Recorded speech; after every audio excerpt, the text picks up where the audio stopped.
Hello friends, कैसे आप सब। स्वागत है आप सबका प्रगति वे चैनल पे। देखिए फ्रेंड्स, इस चैनल पे आप सभी के लिए एसएसटी पेपर 2 के लिए एनसीईआरटी की सीरीज चलाई जा रही है। अभी करेंट में हम लोगों ने क्लास 6 एनसीईआरटी की हिस्ट्री की क्लासेस हम लोग देख रहे हैं। आज हमारा होने वाला है चैप्टर 8। इससे पहले हम लोगों ने चैप्टर 7 तक पूरा पढ़ लिया है। आप सब ने अगर नहीं देखा है तो जाकर के प्लीज वीडियो को जरूर देखिएगा ताकि आपका कंसेप्ट जो है आसानी से क्लियर हो सके। अगर बात करिएगा सीटेट एग्जाम की और सीटेट पेपर की, तो एसएसटी का जो पोर्शन होता है, एसएसटी का जो पेपर होता है बहुत ही लेंदी होता है। अगर एसएसटी में आपको हाईएस्ट स्कोर करना है तो आपको थ्योरी बहुत ही अच्छे से पढ़ना होगा। थ्योरी बेस्ड ही क्वेश्चंस वहां पर पूछे जाते हैं और क्वेश्चंस बहुत ही लेंदी होता है। आपको थ्योरी और आपका कंसेप्ट क्लियर होना चाहिए। आज हम लोग देखने वाले हैं चैप्टर 8, जो कि होने वाला है गांव, शहर और व्यापार। इस चैप्टर में हम लोग पढ़ने वाले हैं कि प्राचीन जो गांव थे उनका विकास कैसे हुआ था, नगरों का विकास कैसे हुआ था, व्यापार किन किन वस्तुओं का होता था, सिक्कों का प्रयोग कब प्रारंभ हुआ था, श्रेणियां क्या थी, मथुरा, वाराणसी और मथुरै जैसे नगर क्यों प्रसिद्ध थे। इन सारे टॉपिक को हम बहुत ही डिटेल में पढ़ने वाले हैं। तो आप सब वीडियो में पूरा लास्ट तक बने रहिएगा ताकि आपका कंसेप्ट जो है बहुत ही अच्छे से क्लियर हो सके। तो हम स्टार्ट करते हैं। पहला पॉइंट हमारा आता है कि लोहे के औजार और खेती, यानी कि लोहे का जो औजार था वो कब विकसित हुआ और खेती की प्रक्रिया जो है कब विकसित हुई थी। देखिए, लोहे का औजार की जो उत्पत्ति हुई थी और खेती की जो शुरुआत हुई थी, हमने पिछले चैप्टर्स में, शुरुआती चैप्टर में बहुत ही आसानी से और बहुत ही डिटेल में हमने उसमें बात किया हुआ है। तो अगर आप सब चैप्टर को शुरुआत से देखेंगे तो आपका कंसेप्ट पूरा क्लियर हो जाएगा। लगभग 3000 वर्ष पूर्व इस उपमहाद्वीप में लोहे का प्रयोग शुरू हुआ था। लोहे के औजार और हथियार महापाषाण कपड़ों में बड़ी संख्या में मिले हैं। शुरुआती चैप्टर में हमने देखा था कि महापाषाण में जो कपड़े जो मिले थे उसमें काफी अधिक मात्रा में लोहे के औजार और हथियार भी मिले थे। जो में मानव के जो कंकाल मिले थे उसमें कंकाल के साथ साथ लोहे के बहुत सारे औजार भी मिले थे। और इस सभी टॉपिक को हम पिछले शुरुआती चैप्टर में बहुत ही आसानी से देखा हुआ है। लगभग 2500 वर्ष पूर्व लोहे के औजार का प्रयोग बढ़ा था, जिसे जंगलों को साफ करने के लिए कुल्हाड़ियों का प्रयोग किया जाता था और जुताई के लिए हालों के फाल बनाए गए थे। इस प्रकार कृषि का उत्पाद बढ़ा था। देखिए, शुरुआती जो मानव था, आरंभिक जो मानव थे, वहां पे उतने साधन नहीं थे। तो कृषि का जब शुरुआत हुआ था तो उस समय उतना साधन नहीं थे, तो कृषि का जो प्रक्रिया थी वो बहुत ही स्लो थी और कृषि का जो उत्पाद होता था बहुत ही कम होता था, क्योंकि उस समय उतनी साधन नहीं थी। लेकिन जैसे जैसे साधन हमें बढ़ते गए वैसे ही कृषि का उत्पाद भी काफी ज्यादा बढ़ने लगा। जैसे कि आगे चल करके जंगलों को साफ करने के लिए कुल्हाड़ियां बनाई गई थी, जो कि बहुत ही आसान हो गई थी मानव के लिए, जो कि जंगलों को साफ करने के लिए।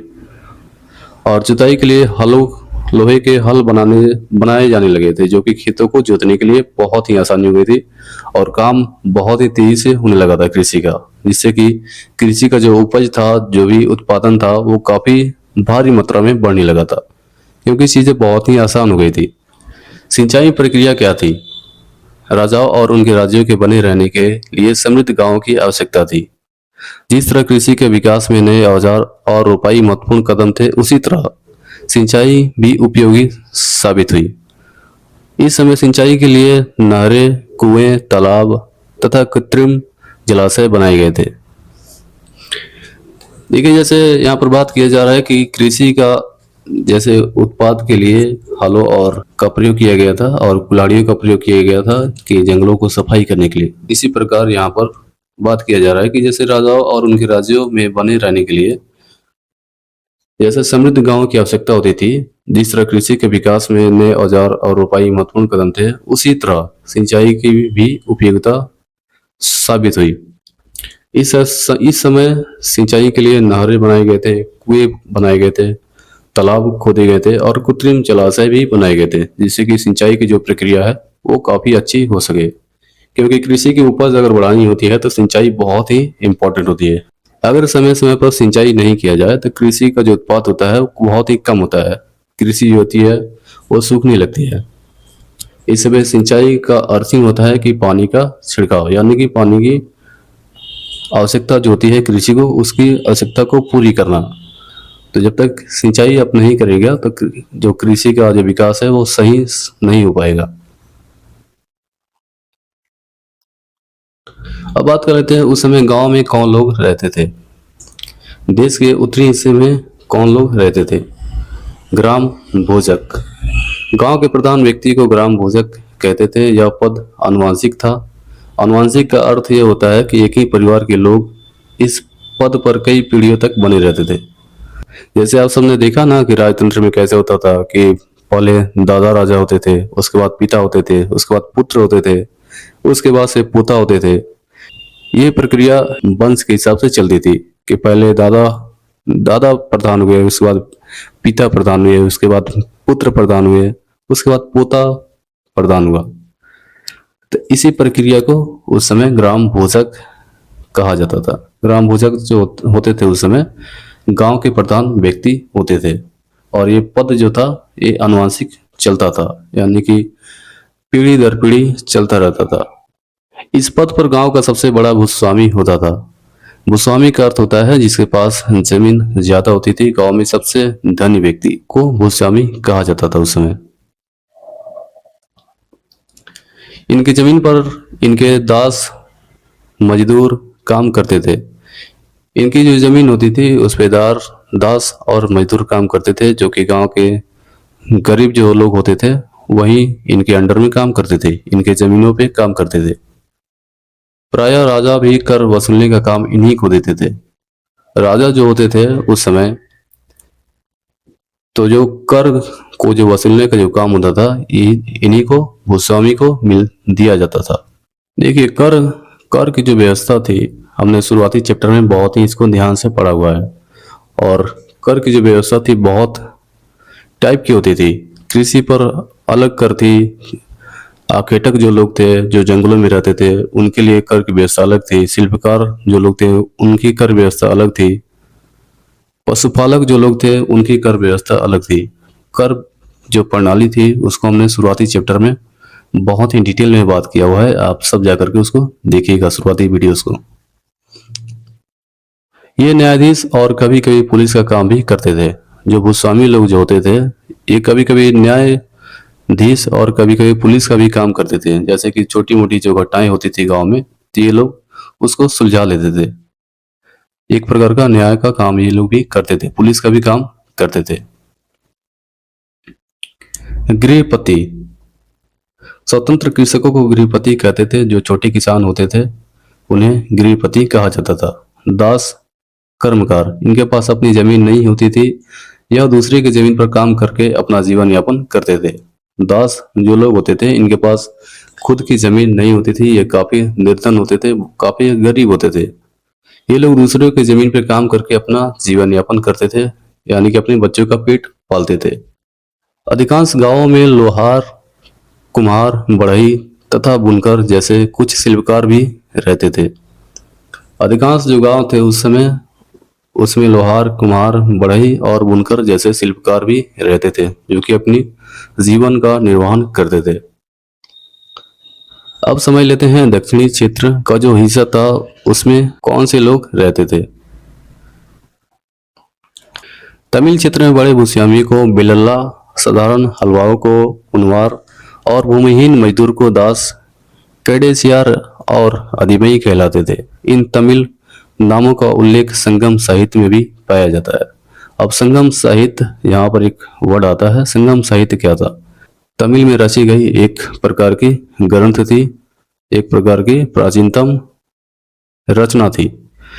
इसमें ये सारी जो जानकारियां है भूस्वामियों की, बिलल्ला की, साधारण हलवाओं की और उनवार जैसे भूमिहीन मजदूरों की, इन सारे चीजों को तमिल के क्षेत्र में इसी संगम साहित्य में उल्लेख मिलता है। प्राचीनतम तमिल रचनाएं।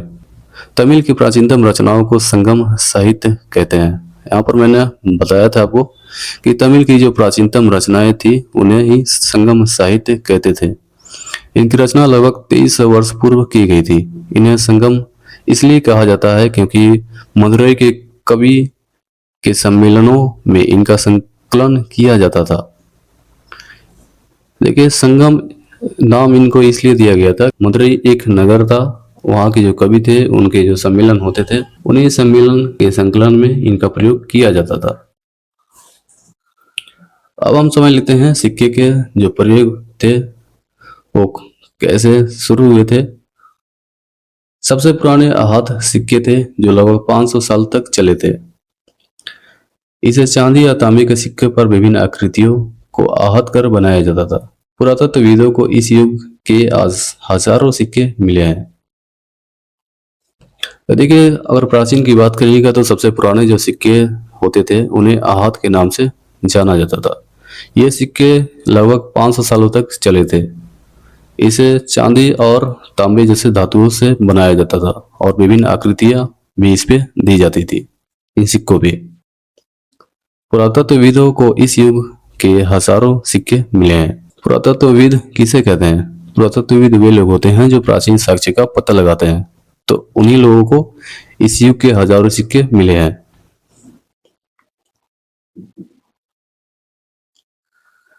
नगर अनेक गतिविधियों का केंद्र था। कैसे था, इसको समझते हैं। मथुरा नगर 2500 साल से भी ज्यादा समय से महत्वपूर्ण रहा है। यह यातायात और व्यापार के दो मुख्य रास्तों पर स्थित था। इस एक रास्ता जो था उत्तर पश्चिम से पूरब की ओर था और दूसरा रास्ता जो था उत्तर से दक्षिण की ओर जाने वाला था। मथुरा जो नगर था 2500 साल पहले एक काफी महत्वपूर्ण नगर था। मथुरा जो नगर था यहाँ पर काफी ज्यादा मात्रा में मूर्तियों के साक्ष्य मिले हैं और मूर्तियों के लिए यह बहुत ही ज्यादा विख्यात था। शहर के चारों ओर किलेबंदी थी। मथुरा जो शहर था उसके चारों ओर किलेबंदी की गई थी। इसमें अनेक मंदिर थे। मथुरा जो था बेहतरीन मूर्तियों को बनाने वाला केंद्र था उस समय प्राचीन में। शहर में रहने वाले लोगों के लिए भोजन आसपास के किसान तथा पशुपालक जुटाते थे। मथुरा जो शहर था उसमें रहने वाले जो लोग थे उस उन लोगों के भोजन की जो व्यवस्था थी किसान तथा पशुपालक करते थे। मथुरा कुषाणों की दूसरी राजधानी लगभग 2000 साल तक बनी। यहाँ बौद्ध विहार और जैन मंदिर भी था। यह कृष्ण भक्ति का एक महत्वपूर्ण केंद्र था। मथुरा जो शहर था यह कुषाणों की दूसरी राजधानी मानी गई थी और ये लगभग 2000 साल पहले बनी थी। यहाँ बौद्ध विहार और जैन मंदिर भी थे। यह कृष्ण भक्ति का एक महत्वपूर्ण केंद्र माना जाता था। मथुरा में प्रस्तर खंडों तथा मूर्तियों पर अनेक अभिलेख मिले हैं। इसमें स्त्रियों तथा पुरुषों द्वारा मठों या मंदिरों को दिए गए दान का उल्लेख है। इस प्रकार के दान शहर के राजा, रानी, अधिकारी, व्यापारी तथा शिल्पकार करते थे। मथुरा जो शहर था इसमें स्त्रियों तथा पुरुषों द्वारा मठों या मंदिरों को दान दिए जाने का उल्लेख भी मिला है। इस प्रकार के जो दान होते थे वो राजा, रानी, अधिकारी, व्यापारी तथा शिल्पकार लोग करते थे। मथुरा के अभिलेख में सुनारों, लोहारों, बुनकरों, टोकरी बुनने वालों, माला बनाने वालों और इस इत्र बनाने वालों के उल्लेख मिलते हैं। मथुरा में कुछ अभिलेख मिले हैं जिसमें सुनारों, लोहारों, बुनकरों, टोकरी बनाने वालों और माला बनाने वालों और इत्र बनाने वालों के भी उल्लेख मिले हैं। अब देख लेते हैं शिल्प तथा शिल्पकार। पुरातन में मिट्टी के बहुत ही पतले और सुंदर बर्तन मिले हैं जिन्हें उत्तरी काले चमकीले पात्र कहते हैं क्योंकि ये ज्यादातर उप महाद्वीप के उत्तरी भाग में मिले हैं। उत्तर में वाराणसी और दक्षिण में मदुरई कपड़े के उत्पाद के लिए प्रसिद्ध केंद्र थे। यहाँ स्त्री पुरुष दोनों काम करते थे। देखिए, पुरास्थलों से मिट्टी के बहुत ही पतले और सुंदर बर्तन मिले हैं जिन्हें उत्तरी काले चमकीले पात्र कहते हैं क्योंकि ज्यादातर उपमहाद्वीप के उत्तरी भाग में मिले हैं। उत्तर में वाराणसी एक नगर था और दक्षिण में मदुरई एक नगर था। ये दोनों जो नगर थे कपड़े के उत्पादन के लिए प्रसिद्ध केंद्र थे उस समय। यहाँ स्त्री और पुरुष दोनों काम करते थे। इन सभी के साक्ष्य में मिले हैं।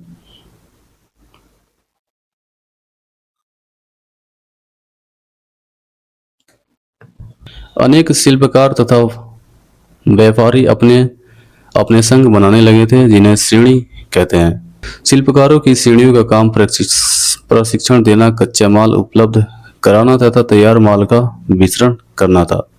देखिए, श्रेणी का अर्थ होता था एक प्रकार का समूह। लोग जो थे, शिल्पकार व्यापारी जो लोग थे, अपने अपने एक समूह बनाने लगे थे, एक प्रकार के संघ बनाने लगे थे। शिल्पकारों की श्रेणियों का काम जो था, उनके जो ग्रुप और समूह का जो काम था, वो था प्रशिक्षण देना, कच्चा माल उपलब्ध कराना तथा तैयार माल का वितरण करना।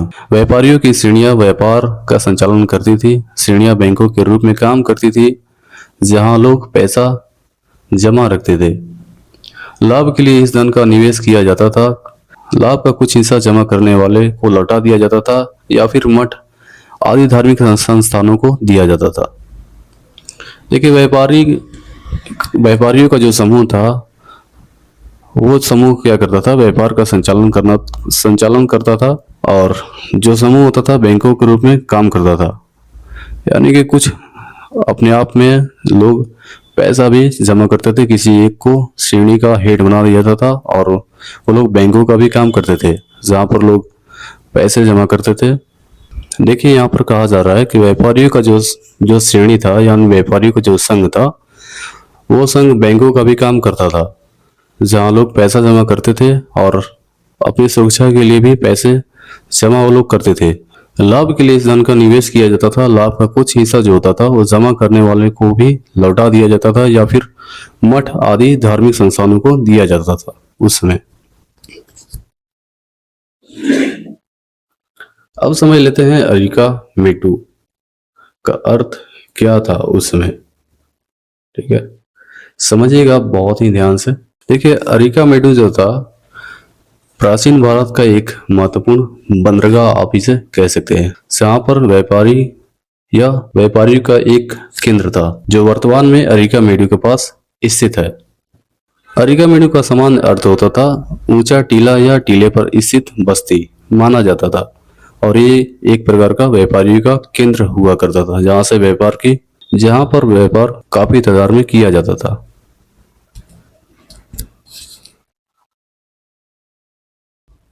लगभग 2200 से 1900 साल पहले अरिका मेडू एक पतन था। यहाँ दूर दूर से आए जहाजों से सामान उतारे जाते थे। यहाँ ईंटों से बना एक ढांचा मिला है, जो संभवतः गोदाम होगा। यहाँ भूमध्य सागरीय क्षेत्र के एम्फोरा जैसे पात्र मिले हैं। इनमें शराब या तेल जैसे तरल पदार्थ रखे जाते थे। इसमें दोनों तरफ से पकड़ने के लिए हत्थे लगे थे। साथ ही एरिटाइन जैसे मुहर लगे लाल चमकदार बर्तन भी मिले हैं। रोम के डिजाइन जैसे बर्तन मिले हैं, किंतु ये वहीं बनाए जाते थे। यहाँ रोमन लैप शीशे के बर्तन तथा रत्न भी मिले हैं। कपड़े के रंगाई के छोटे छोटे कुंड भी मिले हैं। शीशे और अर्ध बहुमूल्य पत्थरों से मनके बनाने के पर्याप्त साक्ष्य भी मिले हैं। देखिए, अरिका मेडू जो था, लगभग 2200 से 1900 साल पहले यह एक पतन था, यानी कि एक प्रकार का बंदरगाह था। यहाँ दूर दूर से आए जहाजों से सामान उतारे जाते थे। यहाँ ईंटों से बना एक ढांचा भी मिला है, जो संभवतः गोदाम होगा। और यहाँ पर बहुत सारे प्राचीन जो साक्ष्य हैं यहाँ पर मिले हैं। एम्फोरा जैसे पात्र मिले हैं, जिसमें शराब और तरल जैसे तेल पदार्थ रखे जाते थे। साथ ही एरेटाइन जैसे मुहर लगे लाल चमकदार बर्तन भी मिले हैं। रोम के डिजाइन जैसे बर्तन भी मिले हैं, किंतु ये वहीं बनाए जाते थे। यहाँ रोमन लैप शीशे के बर्तन तथा रत्न भी मिले हैं। कपड़े की रंगाई के छोटे छोटे कुंड भी मिले हैं। शीशे और अर्ध बहुमूल्य पत्थरों के मनके बनाने के साक्ष्य भी मिले हैं। यानी कि यहाँ से बहुत सारे साक्ष्य भी आपको देखने को मिले थे।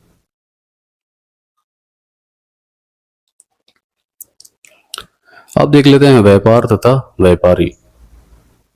सोना, मसाले, खासकर काली मिर्च और कीमती पत्थरों के लिए दक्षिण भारत प्रसिद्ध था। दक्षिण जो भारत था, वो सोना, मसाले और काली मिर्च के लिए और कीमती पत्थरों के लिए काफी प्रसिद्ध हुआ करता था। रोमन एक साम्राज्य था, वहां पर काली मिर्च की बहुत ज्यादा मांग थी, इसलिए वहां पर काली मिर्च को काले सोने के नाम से भी जाना जाता था। व्यापारी इन सामानों को रोम तक समुद्री जहाजों और सड़कों के रास्ते पहुंचाते थे।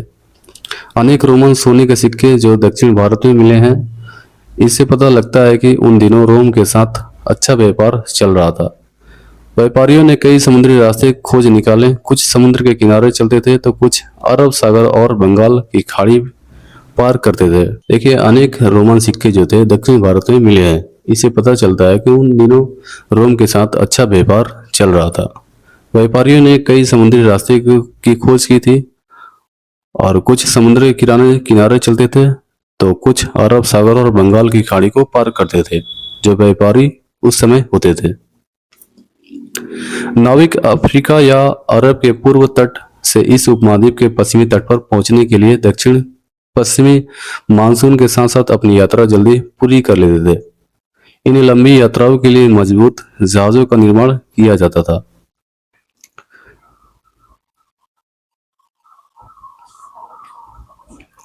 लेकिन नाविक जो होते थे अफ्रीका या अरब के पूर्व तट पर इस उपमहाद्वीप के पश्चिमी तट पर पहुंचने के लिए दक्षिण पश्चिम मानसून के साथ अपनी यात्रा जल्दी पूरी कर लेते थे, क्योंकि उस समय डर होता था कि मौसम खराब ना हो जाए, और ऐसी घटनाएं से बचने के लिए वो लोगों ने अपनी यात्राएं जो होती थी वो बहुत ही जल्द पूरी कर लेते थे। इन लंबी लंबी यात्राओं के लिए मजबूत जहाजों का निर्माण किया जाता था, क्योंकि देखिए मौसम के अनुसार ये सारे जो यात्राओं के जो रास्ते होते थे वो समुद्र के रास्ते होते थे। तो मौसम के अनुसार इन लोगों को काफी डर होता था कि कैसे कब मौसम चेंज हो जाए, कब भारी वर्षा होने लगे, तो ऐसा ना हो कि हम लोगों ने बीच रास्ते में ही फंसे। इसलिए वो लोगों ने जो यात्राएं जो वो लोग करते थे बहुत ही जल्दी करते थे, और यात्राएं के लिए वो लोगों ने काफी हेवी और मजबूत जहाजों का भी प्रयोग वो लोग करते थे। इस उपमहाद्वीप के दक्षिण भाग में बड़ा तटीय प्रदेश है। इनमें बहुत से पहाड़, पठार और नदी के मैदान भी है। नदियों के मैदानी इलाकों में कावेरी का मैदान सबसे उपजाऊ था उस समय।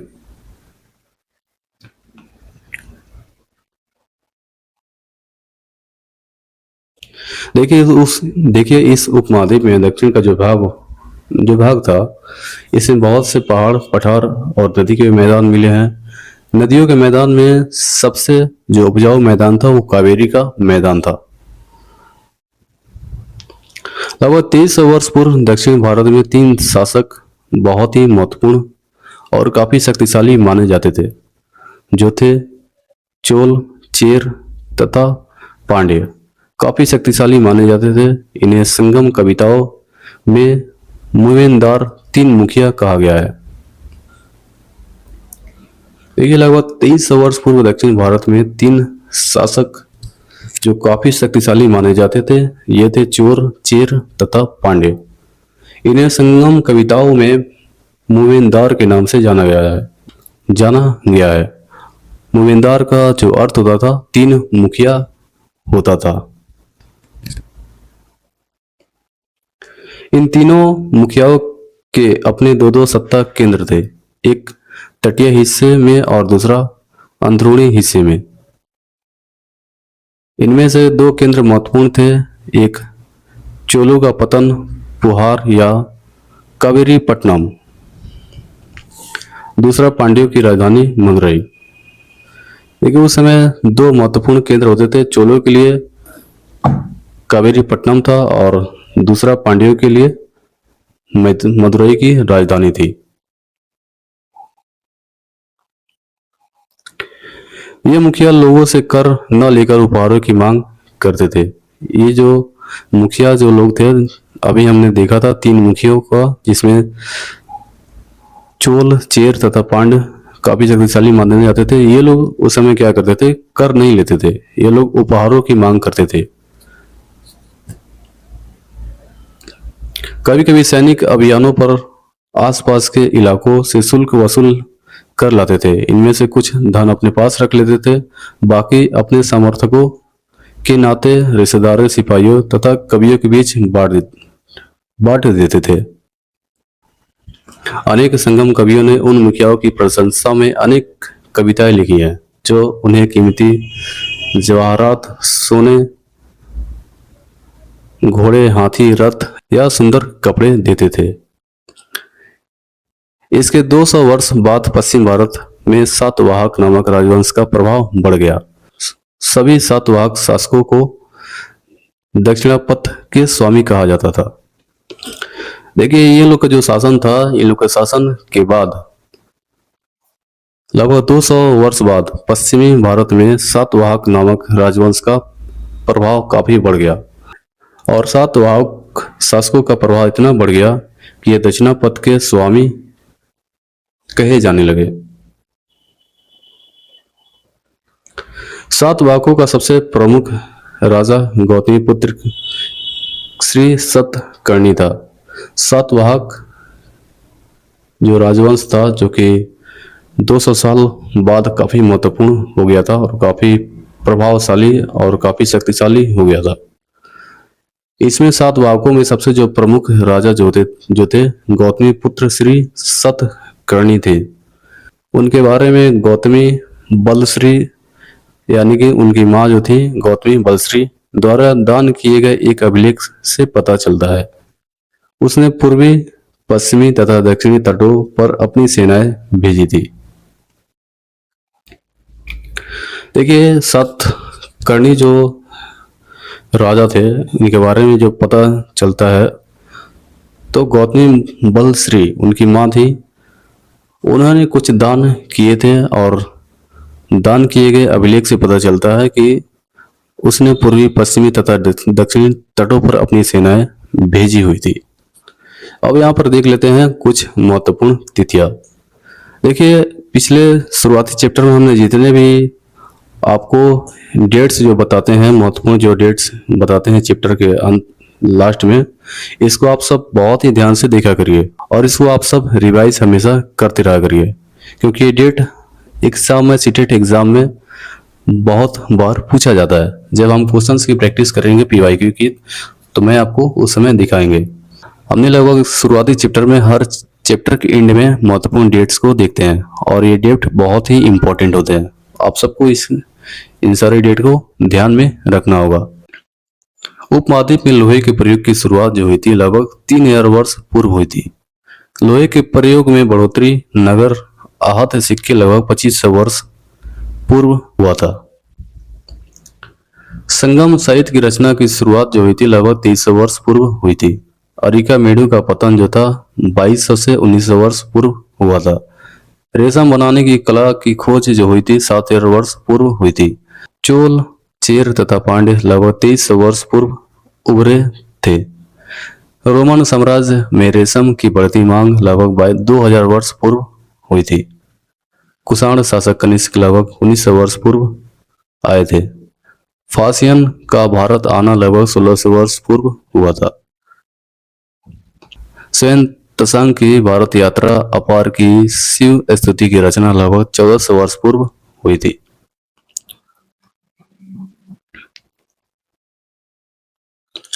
तो देखिए फ्रेंड्स, यहाँ पर ये चैप्टर समाप्त होता है। आप सबको चैप्टर कैसा लगा, आप सब कमेंट में अपना ओपिनियन जरूर दिया करिए और वीडियो अच्छा लगे तो आप सबको एक लाइक जरूर कर दिया करिए। और नए लोग जितने जुड़ रहे हैं इस चैनल पे, आप लोग से रिक्वेस्ट है कि चैनल को सब्सक्राइब जरूर कर लिया करिए।